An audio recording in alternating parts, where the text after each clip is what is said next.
Ito mga kabayan, no, panoorin po natin ang isang komosyon ng isang driver ng sasakyan at ng isang motor, no.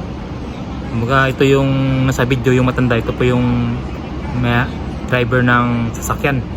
At ito naman sa video, ito naman may-ari ng motor, no. Nagkakasagutan dito sila mga kabayan, no. Panoorin po natin ang buong detalye. Oo, babayaran nyo. Eh, paano kaya? Kayo ang babayaran nyo. Ako ang babayaran pag ginawa nyo yan. Hindi. Manus tayo. Ito, pag-ibistika na lang ho tayo. Kahit yung, sir, kayo pa bumangga, sir. Sige, wala kang problema. Kaya kong bayaran ito. Kaya kong bayaran mo. Kahit yung, sir, kayo pa bumangga eh. Sige, kayo, sir, bumangga sa akin, sir eh. Kayo ang bumangga, hindi ako. Ako bumangga. Kita naman, sir, kinikip nyo ako, sir eh. Pare, pinipilit pa ako. Kinikip nyo ako, sir eh. Kung nakamakayo rin ko, sir, oh. Tumigil ka. Kahit yung, Tumigil ka. Sumisigit ka. sir, kailangan ko, sir, magkamurin. Ino. Ay, so. Papasagin ko. Sige, Chief, pag-ibistika na lang po Ito natin. kaya kong bayaran ko. Kaya kong bayaran ko. Kaya kong bayaran.